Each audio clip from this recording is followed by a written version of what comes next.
I'd accumulated 800 pages of notes for a book about my friend Carlos that was going to be my third book.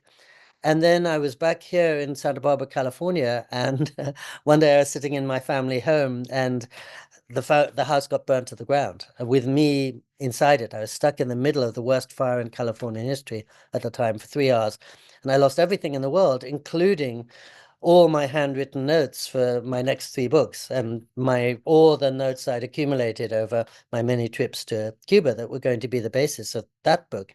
Um, and these were, pre-computer days. I would tap things into a computer, but I was still doing most things by hand, and there's no internet or very little email in those days. So I remember I called my long-suffering editor in London the next day, and I said, by the way, that book on Cuba and the next two books I was promising you are not going to happen because I've lost all my notes. And he was a very kind man, so he commiserated, but he's also a wise man. And he said, actually losing your notes may be the best possible thing because you're going to have to write from memory and imagination and from your heart. And that's a very different thing than when you're crouched over your notes. So I was still, as you can tell, possessed by Cuba and everything I'd seen and felt and experienced there. But I lost all my notes. So I had to approach it through fiction. And in many ways, the fire liberated me to try fiction because I think I'd always have been too shy or scared to try it otherwise, but I had no option then. And so that's how I wrote the book, Cuba in the Night. And one interesting thing I'm sure you've experienced and heard from many people is that, as you can tell, I knew Cuba pretty well and I'd been through a lot there already. So I wrote my novel very, very quickly. And then I went back to Havana to fact check it.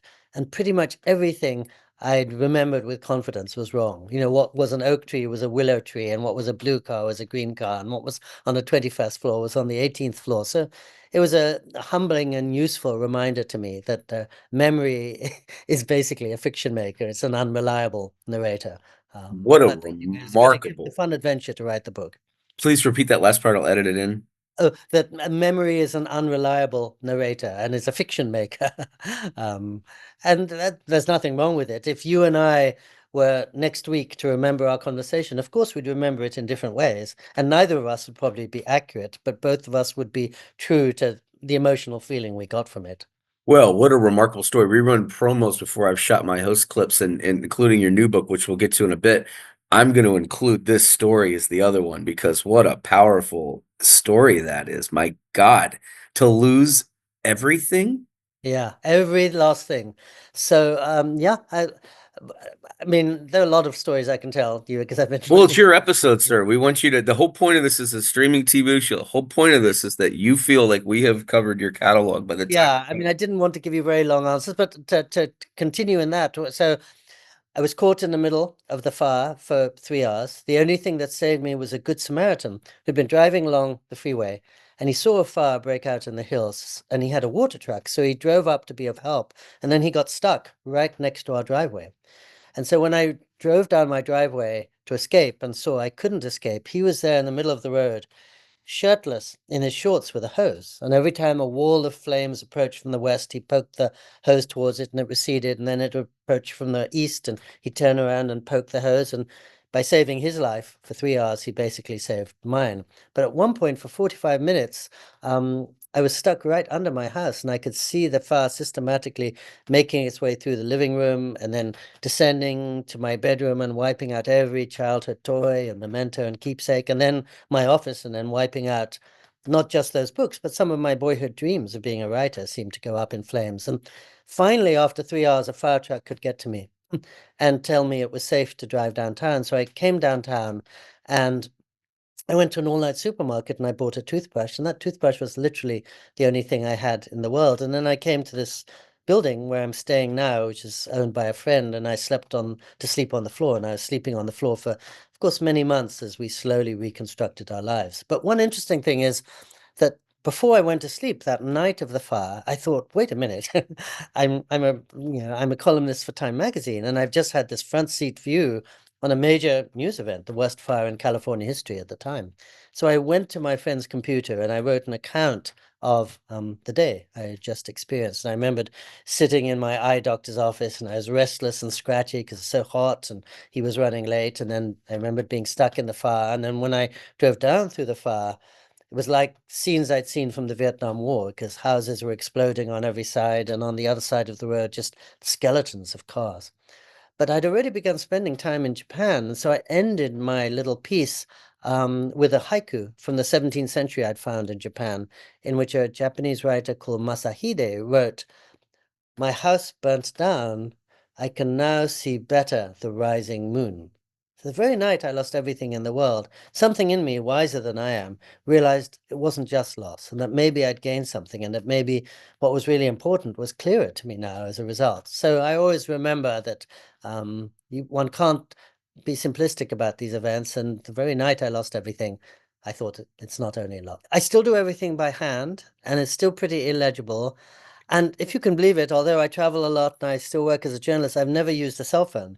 So actually, I don't take any photos. Funnily enough, tomorrow and for much of the rest of this month, I sold my papers to the Huntington Library in near Los Angeles, and I'm going to spend tomorrow and the next few days going over all my handwritten papers, and that'll be the first time I've literally seen what I wrote in 1993 or what I felt in 2001. So when I wrote the book The Half Known Life, I wasn't drawing on any materials other than my memories and earlier pieces I'd written.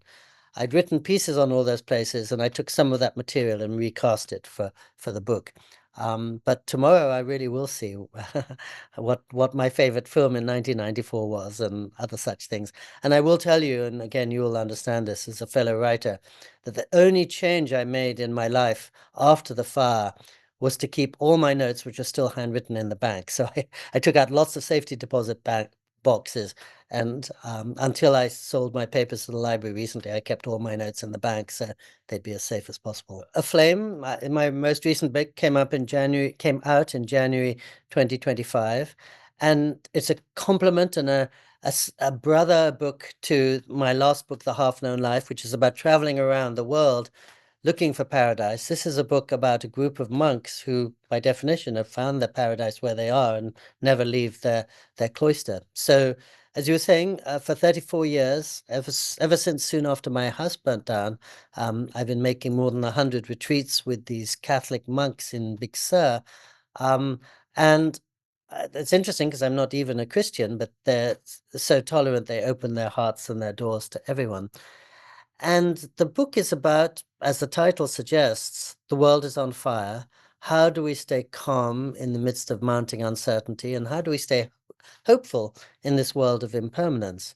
And again, I was talking about the writer trying to anticipate the future. By chance, I flew back from Japan to Southern California to present my book, Aflame, at the beginning of January this year, when the very day so much of Los Angeles was going up in flames. And when I drove back to our rebuilt house, it was pitch black. There was no phone service because there were very high winds and it looked like we might be surrounded by fire again. And so for 4 days and nights after I returned, I was living by the light of a little lantern. No phone contact, so no possibility of being alerted if there was a fire.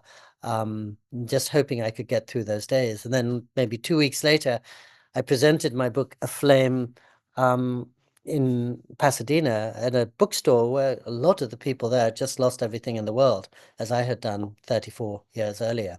So it's a very moving thing to speak about this theme at a time when it was so real to so many people. And I think we're all, if it's not, fires are a metaphor because not everyone is surrounded by forest fires, but most people are surrounded by, if not forest fires, hurricanes, floods, tsunamis, earthquakes, one way or another. There's a lot that's making us feel quite unsettled, the pandemic. And so how do you keep the inner flames of confidence, conviction alive when the outer flames are wiping out everything you thought you knew? And I think that's a pretty much universal question at this point. So A Flame seemed the right title for my book and sort of the right theme. And because the monks I'm describing live on 900 acres of remote wilderness in Big Sur, California. So they're constantly being encircled, literally, by flames and having to run for their lives. And so they live out that question on a daily basis almost. And, I think every writer, I'm sure that you speak to, and you yourself, before you embark on a book, you think, what's the main question facing the world or most of my readers today, and how can I address that? And so the world on fire and how we respond to that seem to be what I should write about now.